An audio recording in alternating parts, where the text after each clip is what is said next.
So please share with us why you are the best candidate to represent the state of Louisiana in the United States Senate. Mm-hmm. So right now, the issues that confront our country are uniquely suited for my background. We're in a coronavirus crisis, a public health crisis, which has caused an economic and an educational crisis. I'm a physician who's done public health work, including research in vaccines. But also, as we look at the challenges that face our country, oftentimes it's medical. For example, again, 20% of our nation's GDP is related to healthcare. If you look at the Shreveport-Bossier area in particular, one of the key drivers to future economic success will be the success of the medical school, the research facility, and Willis-Knighton. I'm a physician who's worked in the LSU system for 25 years, a wife who worked in private practice.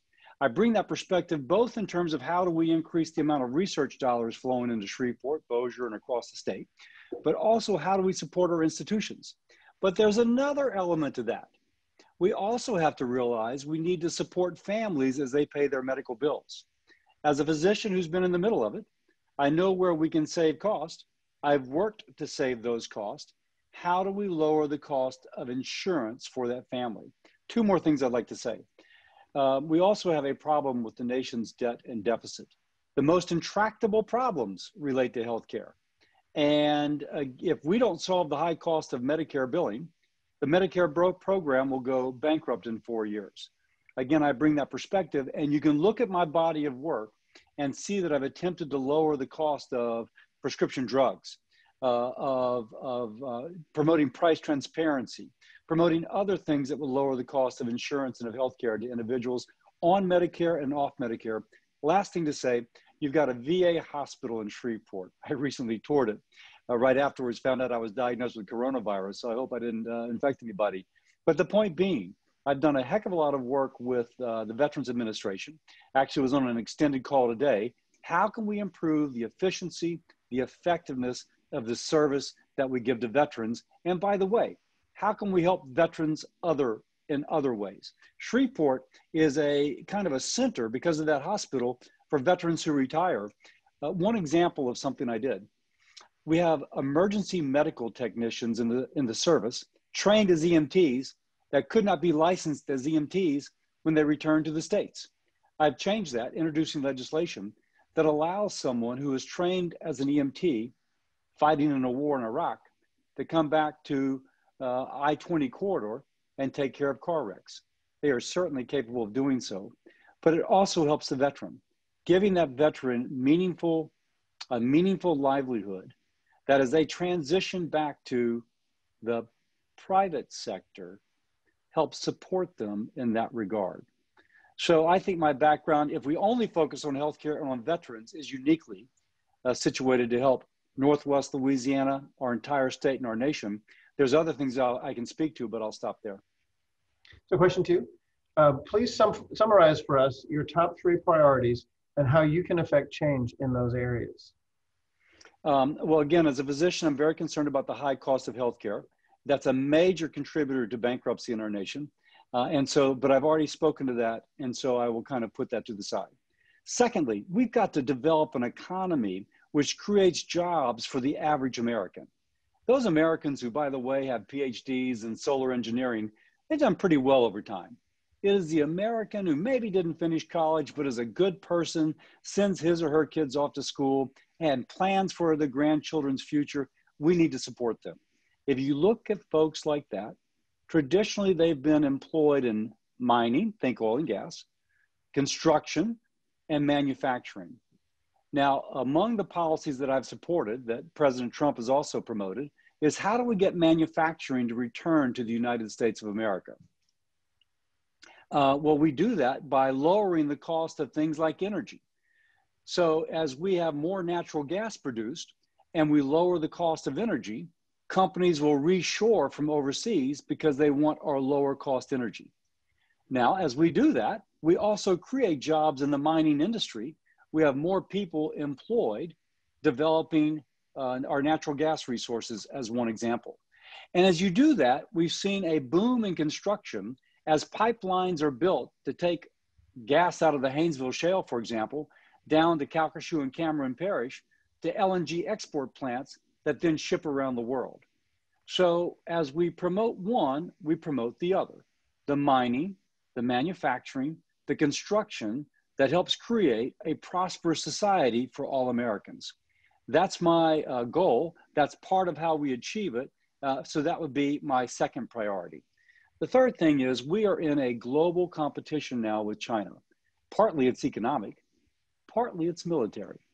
And in the military, one thing we've seen is a cyber espionage that China has used to steal all sorts of things from the United States of America. If you look at a picture of their version of the F-35, it looks exactly like our version of the F-35, and that is not a coincidence. It's generally conceded they stole many of those plans.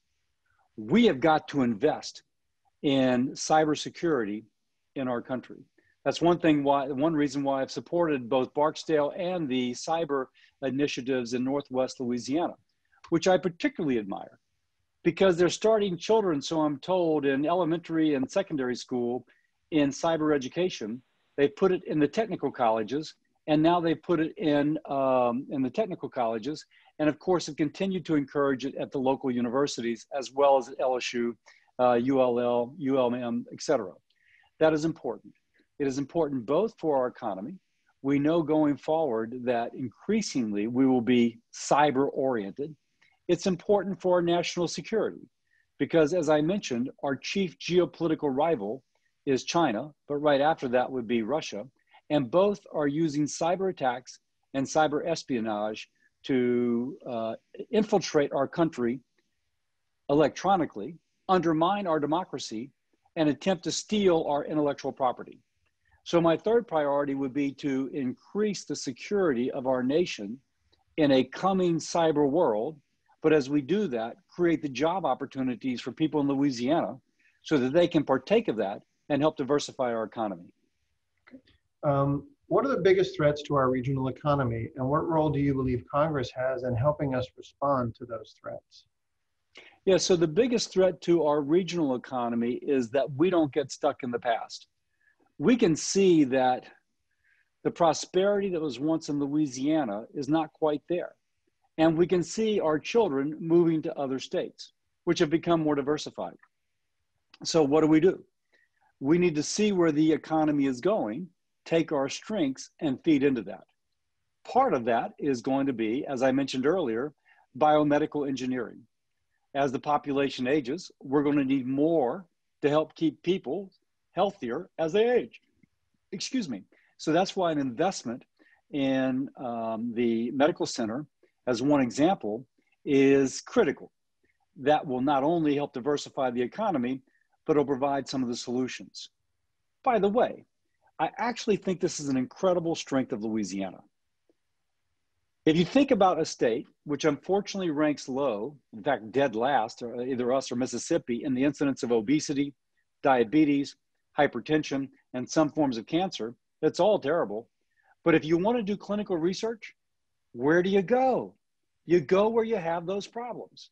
And when you do that, you bring cutting edge health solutions to the population to improve their health, but you also employ a lot of people who in turn help the economy of the government. I also already have mentioned at length the cyber. We need to diversify our economy as regards that. And then thirdly, we need to be thinking about, as you know, because I see the biggest threat to our region, that the economy shifts and we don't shift with it. We have got to evolve with the evolving service, healthcare, and cyber economy while we maintain our base of oil, gas, and petrochemical. So as we do that, we still need to diversify, building upon our strengths. One more thing I will say, whatever we think about the issue of global climate change, I can promise you, going forward, there's going to be intense interest in lowering the amount of greenhouse gas emissions. Louisiana is one of 4 states with the ideal geology to take carbon dioxide out of the atmosphere and to store it under the ground. There was a person that testified in Congress from Columbia University. He said that Louisiana is the Saudi Arabia of saline aquifers to store CO2. Now we know that if an industry has decided to go net carbon zero by 2030, they're going to have to store CO2. So why don't we take our Saudi Arabian type geology and use it as a economic draw? Company, pick a company, Dow.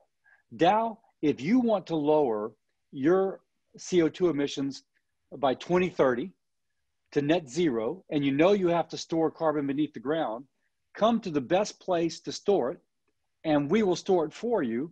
But by the way, as we do so, we will attract other industry for the same reason. We built up the infrastructure, now they will come for the same infrastructure, and we create jobs, we diversify our economy, and we're cutting edge. I could go on, but that's a nice start. Question 4. In your opinion, what are the key industries in the Shreveport-Bossier region today, and where do you believe we should be positioning ourselves in the future? Well, I've already mentioned the healthcare complex, which includes the VA, includes Willis-Knight, and includes LSU Shreveport. We really have to capitalize on that. I've already mentioned the cyber, which again is critical. It's where our economy is going. We need to capitalize upon that. I've already mentioned the geology, which is unique to Louisiana, that gives us that unique opportunity.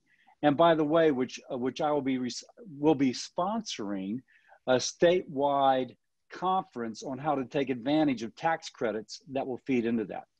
The other thing I would mention about Shreveport-Bossier, you're at the hub. You've got rail, you've got the I-49, you've got a river. You really are at a place, a confluence of transportation arteries. And when I went to that paper recycling plant, and they tell me they're getting paper from Dallas, and they're getting paper from Jackson, Mississippi, and they're getting I think I remember Jackson, they're getting paper from Houston. It all is going to bring it to a place which is centrally located. Morris-Dixon started off in Bossier Shreveport because it was so easy to distribute all points because of its central location. So I also think that being centrally located allows possibilities for those companies, those industries, which require that either to get input or in terms of distribution. Now you have to think creatively how to do that, but I do think that is a major benefit of Northwest Louisiana. Question 5. What is your view of the current American healthcare landscape, and what congressional action do you believe is necessary to improve it? Yeah, as you might guess, I think about this a lot. Healthcare is too expensive. And when I say too expensive, it's too expensive for the family. It's too expensive for the small business person trying to, provide benefits for their employees. And it's too expensive for the taxpayer. I mentioned earlier, the Medicare Trust Fund is going bankrupt in 4 years. Now, the good thing is that we have a standard of care that for those who have insurance that is really as good or better than any place else in the world. So that's, if you want cancer treatment, you're coming to the United States of America. If you want your heart valve broke open, you're coming to the United States of America. But there are things we can do to make it better for the person who lives in the rural area, who doesn't have access to the mental health doctor for her son who's having emotional issues. We can do better on those issues. So how do we address it? First, let's go to the cost. One thing I've actively promoted is how do we have price transparency? So for the mama who's got a health savings account, which means that she's paying cash, there might be 2 hospitals. In one place, she can get her CT scan for $250, maybe Monday at midnight. And the other place, that same CT scan is going to cost $2,500. She doesn't know. She goes to the place that costs $2,500 because she doesn't know that she can go someplace else that can it can only cost $250. She needs to know. I've actually introduced legislation that would require price transparency. So you would have to tell the patient up front how much these procedures cost. The second thing is, sometimes related to that, sometimes we have insurance And we go to that in-network hospital. Turns out we have an out-of-network doctor or an out-of-network piece of equipment that's used, and you're billed for something out of network, even though you did your best to understand the hospital to which you are, going to the emergency room is on your insurance plan. So I've led the charge on addressing so-called surprise medical billing. The president's also made this a priority. How do we go to patients and say, listen, you went to an in-network hospital, but you got a bill for $10,000 when your deductible is $1,000. That's not good. So we have a bill. It's 17 Republicans, 17 Democrats. We've got 2 of the 3 House committees, which are democratically controlled committees, 2 of the 3 House committees that have agreed to this. And we are absolutely pushing this bill. We may pass it this Congress. I think we will. So we also have the expensive medicine that we're trying to address by eliminating surprise medical billing. And lastly, I want to mention, what do we do about that family in the rural area that doesn't have good transportation and doesn't have good access to physicians? One thing that has happened in the COVID crisis, which again, I've worked to promote and which the president has signed on to, is the use of telehealth and telemental health. So now the doctor who is in Shreveport, the pediatric psychiatrist, is able to care for somebody who might be in Ruston. And instead of the parents having to figure out how to bring their child to Shreveport, and the child's nervous when they show up and doesn't behave normally because they're not in their home environment, the parent can take their phone and do a FaceTime interview with the child. The psychiatrist can see how the child's interacting with friends and their toys and their pets. And it's a better way to practice medicine. I've been a major advocate for this. I'll continue to be so. And if there's something good that's going to come out of coronavirus, it's the increased use of telehealth. Question 6. A number of our significant community assets, such as the Cyber Innovation Center, Barksdale Air Force Base, the Red River, I-49 and I-20, depend on federal support. How would you support these initiatives while in the Senate? Yeah, you ask all this. We continue to support it. And if you ask the folks from the port or from Barksdale or from Cyber, they will tell you that our door is not only open, but that we're taking their priorities. We're speaking to the general, or we're speaking to the Army Corps of Engineers. We're getting those priorities in report language or in directed appropriations, making sure that the gate at Barksdale, which was their #1 priority for the longest time, is actually built, or that there's dredging in the Red River so that the locks remain open so that we can continue to transport up through the I-20, up through the Red River. And so we have been very active in getting the appropriations to support every entity that you just mentioned. Of course, you're competing with other folks. You have to make a case why this is a priority. But I once spoke to a general at, I forget if it was Barksdale or Fort Polk, but he said, this is not important for Fort Polk or Barksdale, whichever it was. This is important for the defense of our country. And because it's important for the defense of our country, it's important for this installation. Now, everything I've mentioned has spoken about Shreveport as a transportation hub.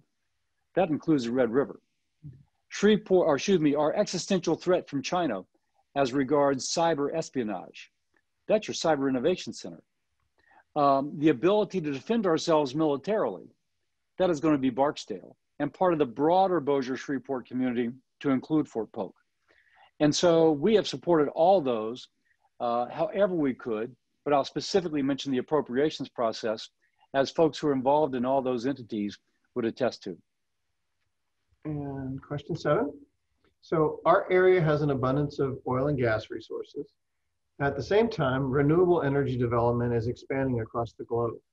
What role do you believe Congress and the Senate have in helping our region address both of these opportunities? So if you look at the decrease in global greenhouse gas emissions, it has been driven by using natural gas instead of coal. And that is clear. And the Haynesville Shale is now being exported around the world to help a country like China transition from coal into natural gas. So first, let's be clear. If we're concerned about climate change, Louisiana natural gas is part of the solution. That's number one. Number two, I've already mentioned these tax credits, 45QS tax credits, in which you take the CO2 from industrial gases and you inject it into saline aquifers, and those saline aquifers sequester it in geologic time, removing the CO2 from the atmosphere. Ray Lassang of Shreveport is the one who, or Bossier, is the one who first told me that Louisiana had the ideal geology for it, even pinpointing those areas of the state. And so Ray sees that possibility. So we can take our geology in which we have already mapped out. This is where the well is shallow, but this is where the well is deep, going as deep as it needs to. That's where we can build our pipelines to take industrial gas and to bring down. That is not renewable energy per se, but it is part of the pathway to a lower carbon future. Now, as regards solar, I'm not sure solar is going to be traditional solar, where you have a big field of solar panels, is going to be as effective in Louisiana. I'm told that it works best where there's sand on the bottom and light reflects off the bottom of the sand, and that gives you a two-panel thing. We obviously have grass. I mean, you can't stop grass from growing in Louisiana. So it's not going to be as efficient using solar. If we decide to, there is in Vidalia, Louisiana, there is a water turbine fashioned after one they use on the Rhine River. Normally, water turbines work when there is, like Niagara Falls, a fall of altitude. A flat water is where the water comes like this, but at such velocity, it can still turn the turbine. We could theoretically do that in some place like the Red River. So if there is a need for lower carbon energy, that could be a direction that we go in. But I think we would probably need some sort of federal mandate before we made that cost effective. Question number 8. Congress has recently passed nearly $5 trillion in stimulus relief to support businesses and individuals during the pandemic. How do you believe Congress should approach addressing these costs over the long term? So let me ask a point of clarification.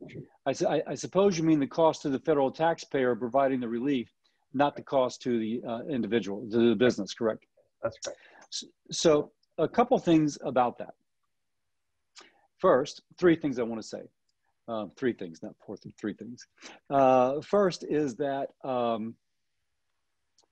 if you look at the cost of not providing that relief to our economy, it was tremendous. We would have lost so many businesses. We would have gone into at least another great financial crisis type recession, but perhaps even a depression, at which point tax revenue would have collapsed and our deficit would have really grown. So supporting employers through this rough patch, so that they're poised to take off as we see the economy recovering once more, kept us from going further down. But secondly, because interest rates are so low, we're borrowing money at like 0.1%. So it's not free money, but you're borrowing money in a way in which, even though you're borrowing more, the interest payment on the money borrowed is extremely low. And because of that, yes, we're borrowing money, but it's not as expensive, if you will, as it has been in times past when interest rates were far higher. But the most important thing to say, if you look at our debt and deficit, the $1 trillion or $2 trillion we're borrowing hardly makes a contribution. That sounds kind of crazy, but if you look at the bar graph, if this is our debt and deficit, this is how much comes from the money we just borrowed, and this is how much is coming from Medicare and Social Security. Wait, you say, why is Medicare and Social Security so expensive? 10,000 baby boomers a day become eligible for Medicare and Social Security. And even though they paid in their entire life, when Medicare and Social Security were put into place, Most people died by age 65 on average. And most families had 4 or 5 kids, and now they have only 2. So instead of having a triangle of a population curve, where you have this many children per family with everybody on average dying by at least age 70, instead now you have something that looks like a wine bottle with every family having 2 children, going up to where you have a lot of seniors who are living to be 100 years old, 90 years old, 85 years old. And so we're paying more benefits for a longer period of time with fewer people as a percent of the population to pay for it. That's where our debt and deficit is coming from.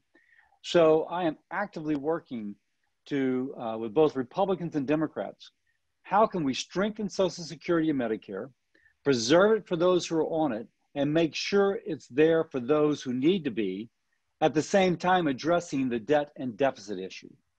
The debt and deficit we've got to solve by also taking care of Medicare and Social Security. And we have to take care of Medicare and Social Security by protecting those people who already are on it.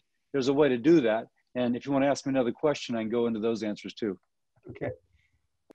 All right, so question 9 says, it appears that partisanship is growing more deeply entrenched in Washington, D.C., and that citizens are growing more frustrated with the political process. What will you do to help change that and still remain effective for the state of Louisiana?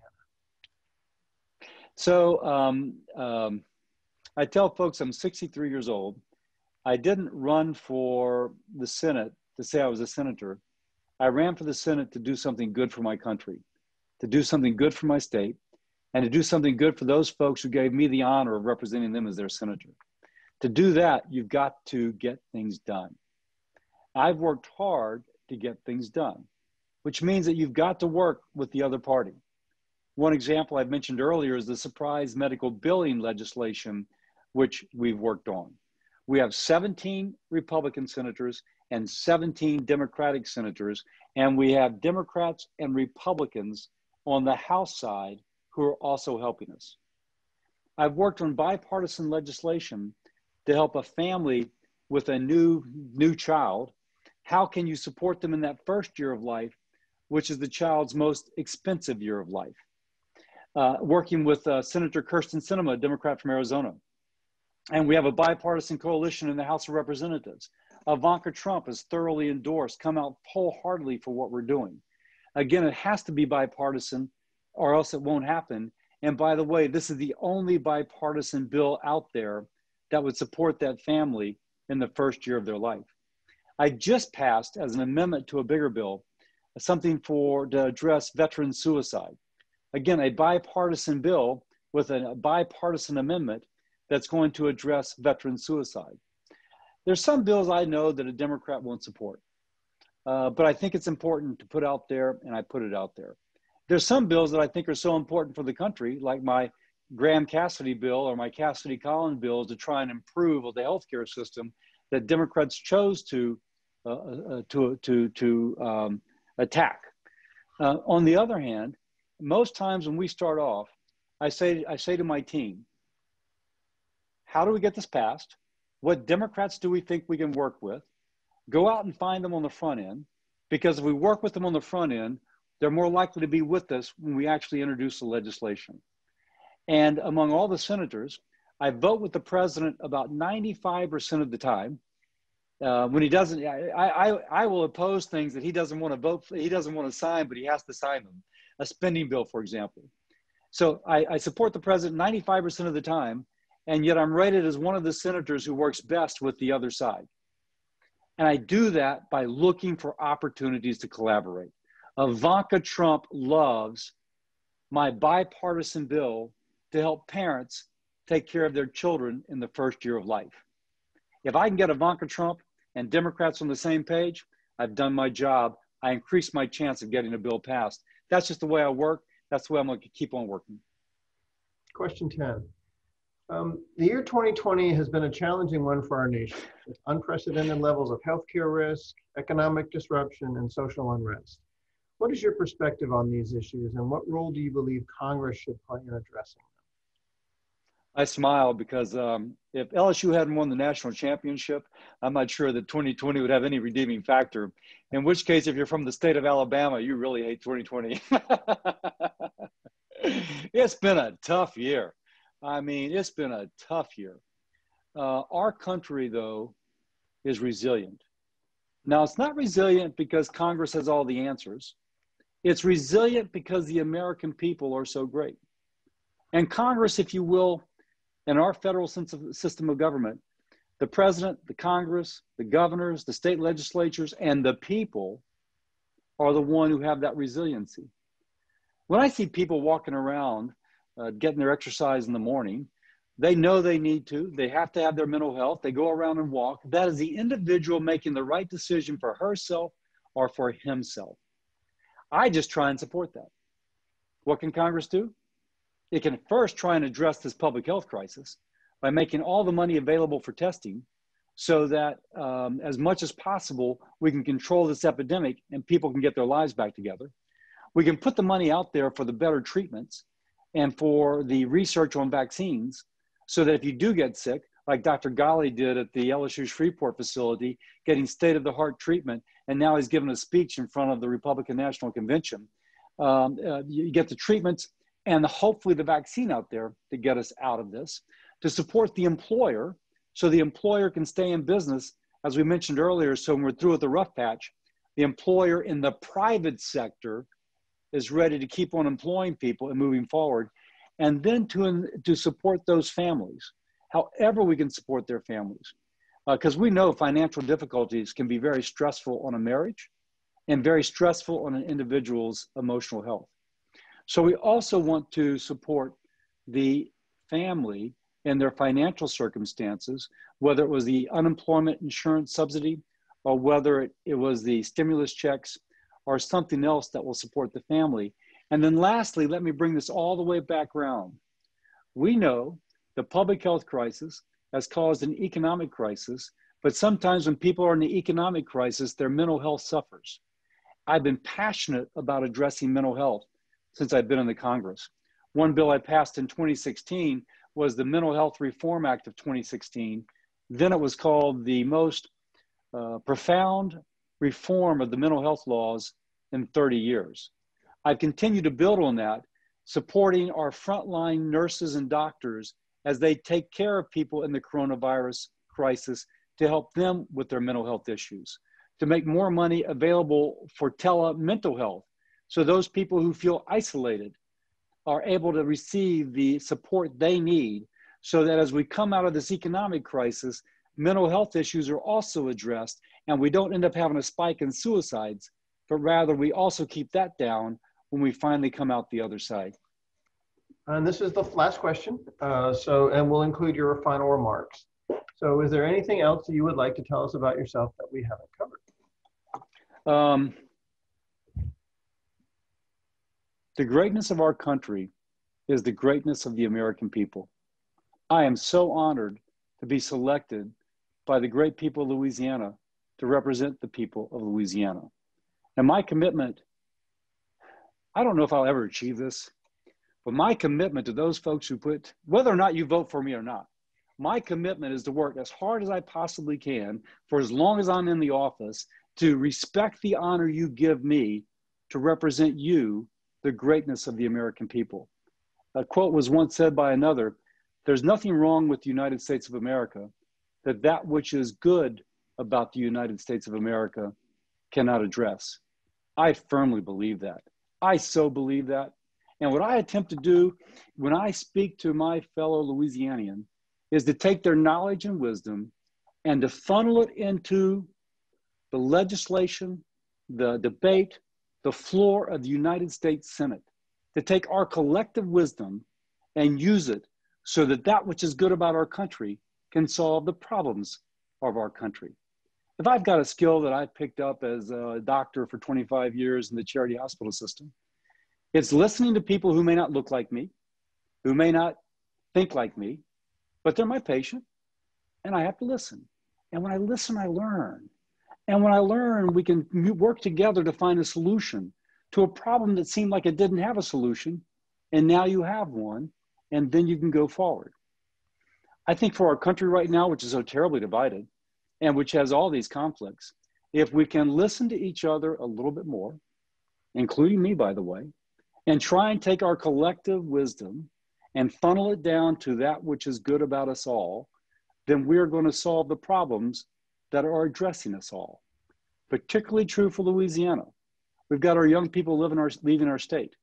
We've got to create a Louisiana in which they wish to stay here. Not for the sake, to paraphrase the general speaking about the Army base, not for the sake of Louisiana, but because Louisiana has so much to offer.